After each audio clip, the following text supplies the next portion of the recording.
Welcome back नाजरीन। Core commander Peshawar कहते हैं कि शुमाली वजीरिस्तान के हालात में कोई ऐसी तब्दीली पिछले कुछ दिनों में खास नहीं है जिसकी वजह से वहाँ पे शायद फौजी ऑपरेशन करना पड़े, और अगर करना भी पड़ा और हुकूमत कहे तो वो करेंगे भी, लेकिन हालात इतने स्टेबल हैं कि वहाँ पे आजकल डेवलपमेंट एक्टिविटीज़ भी चल रही है। आइए देखते हैं कोर कमांडर साहब शुमाली वजीरिस्तान के हालात के बारे में क्या बताते हैं।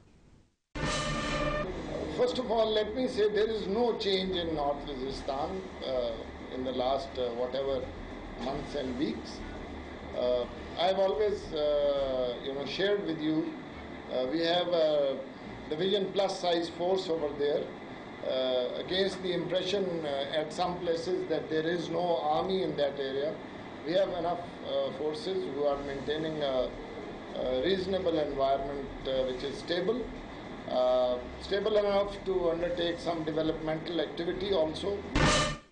सिंबल खान साहब, वहाँ तो हालात अगर कोर कमांडर साहब कह रहे हैं स्टेबल हैं, तरक्याती काम भी हो रहे हैं, तो अमरीकियों को क्या मसला है? देखिए जी, हालात स्टेबल ही रहेंगे अगर आप मिलिटेंट से ना लड़ें। वो आपको कुछ नहीं कहेंगे, आप उनको ना कहें। मसला तो फिर अमरीकियों का हुआ ना, हमारा तो मसला नहीं है। बेसिकली जी वहाँ पे अलकायदा को भी आप ना छेड़ें, उनको बैठे रहने दें जिस तरह वो उन्होंने कमांड एंड कंट्रोल रख के बैठा है, तो आपको भी कोई कुछ नहीं कहेगा, हम भी उनको कुछ नहीं कहेंगे। इस तरह की किस्म की टॉलरेंस तो हमने दिखाई हुई है, स्पेशली जो गुलाम खान वाले एरिया की बाद में उन्होंने जिक्र किया जहाँ पे रोड वगैरह बन रही हैं। वो जो एरिया है वो बेसिकली हाफिज गुल बहादुर जो है एक बड़ा मिलिटेंट मशहूर कमांडर है, उनके एरिया के थ्रू से गुजरती हैं, और वो उनके साथ तो एनीवेज गवर्नमेंट और हमारे पाकिस्तान गवर्नमेंट के साथ कोई इतनी जंग नहीं है, और उन्होंने कभी हमें अटैक नहीं किया, पाकिस्तानी स्टेट को अटैक नहीं किया। तो वो मैं इनकी बात भी आई थिंक इसमें कोई ये गलत नहीं कह रहे हैं कि वहाँ पे इस तरह की डेवलपमेंट एक्टिविटी हो रही है। प्रॉब्लम तो तब होगी कि अगर आप उनको उन एरियाज में जाके वो जो लोग हैं जो अनडिजायरेबल्स हैं, जो अलकायदा है, जो टेररिस्ट हैं वहाँ पे, उनको आप एक्सट्रैक्ट करने की कोशिश करेंगे, तब ये जो स्टेबिलिटी है वो जो है वो आपकी वहाँ पे शेक होगी। ऑब्वियसली जब आपने सिर्फ वहाँ पे स्टेटस को रखा है तो स्टेबल ही होगी। एयर मार्शल साहब, मसला सिर्फ अमेरिका का नहीं है, क्योंकि अगर हमारी एक डिवीजन प्लस फौज बकौल कोर कमांडर के मौजूद है, उनको कोई मसला नहीं है, तरक्याती काम भी वहाँ हो रहे हैं, एक इंगेजमेंट की पॉलिसी भी चल रही है। ऑब्वियसली हमारे हालात हम लोग बेहतर समझते हैं, अमरीकी तो बेहतर नहीं समझते, तो हमें क्या मसला है कि हम बार बार ये कहें कि अच्छा जी अमरीकी अगर कह रहे हैं तो शायद हम लोग जाएंगे। ज्वाइंट ऑपरेशन भी दफ्तर खारजा कहता है, वो भी हमने एग्री कर लिए। मामलात क्या हैं? अरशद, मैं तो अमेरिका की भी बात को कोई अहमियत नहीं देता, इन द सेंस कि अमेरिका कहता है या क्या कहता है या क्या नहीं कहता। पाकिस्तान के अपने इंटरेस्ट में क्या है?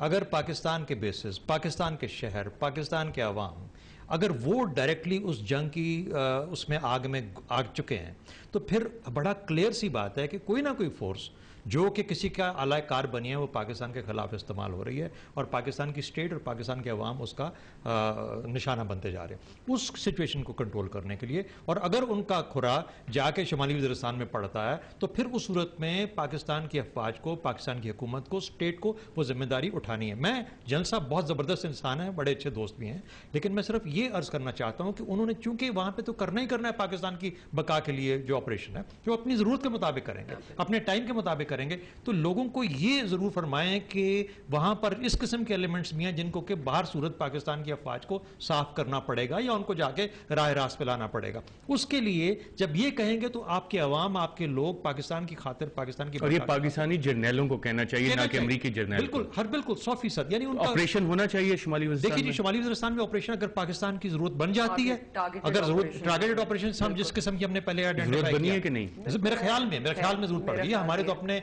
देखिए जी बहरान का जो वाकया था ना, उसने बड़ा क्लियरली बता दिया कि ये आपको टारगेट कर दिया गया आपकी स्टेट के अंदर, और आपकी जो स्टेट पावर है उसको बिटल किया जा रहा है। तो आप इसको तो बैठे बैठे आराम से नहीं बैठे रहेंगे ना, फिर आपने कहीं ना कहीं शुमाली वज़ीरिस्तान ऑपरेशन नागुज़ीर है। बिल्कुल जी, देखें जी, टारगेटेड ऑपरेशन वहां पे जरूर करना पड़ेगा। मीरली वाली साइड से शुरू होगा, मीरन शाह के एरियाज जो इर्द गिर्द थोड़े जो उसमें एरियाज हैं वहां पे आपको टारगेटेड ऑपरेशन करना पड़ेगा। वही जो शहजाद साहब ने शुरू में कहा था कि इंटेलिजेंस, टारगेटेड इंटेलिजेंस के साथ प्रॉपर ग्राउंड इंटेलिजेंस यूज करते हुए टारगेटेड ऑपरेशन, ना कि आप बहुत बड़ी एक कन्वेंशनल चढ़ाई कर दें पूरे वहां पे एरिया पे, वो जो है वो काउंटर प्रोडक्टिव होगा, क्योंकि उसमें बहुत से ऐसे ग्रुप्स हैं जो पाकिस्तानी स्टेट को सपोर्ट करते हैं। वो पाकिस्तानी स्टेट के अगेंस्ट नहीं है, उन्होंने आज तक मिलिट्री को अटैक नहीं किया है, पाकिस्तान को अटैक नहीं किया है।